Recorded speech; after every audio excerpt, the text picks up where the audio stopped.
Quiero pedirles fuertes palmas para el señor Andrés Mangolay.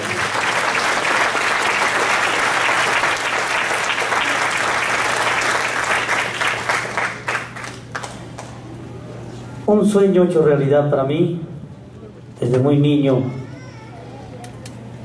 escuché los temas de Adón Heredia, los temas de Picaflor de los Andes, Flor Bucarina, los bohemios, los campesinos, padres de la música. Y esta vez hemos hecho un disco con el señor Andrés Chimango Lares que llenó mi corazón, tenía ese vacío, y quiero cantarles de esta manera para todos ustedes.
Gracias, muchas gracias.